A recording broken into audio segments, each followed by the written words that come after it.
நண்டு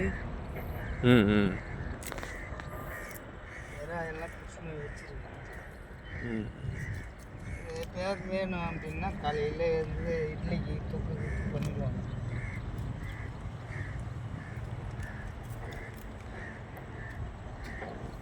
ஏன் விற்றுனா தான் என் கைக்கு காசு.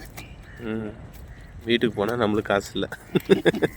கூட சரக்கு போட காசு இல்லைன்னு தான் வந்ததே நான். அதுதான் நீங்கள் வந்து கேட்ட உடனே ரைட் ஓகே. அது காணத்தூர் மீன் வரும், அந்த போட்டு பனையூர் மீன் வரும்.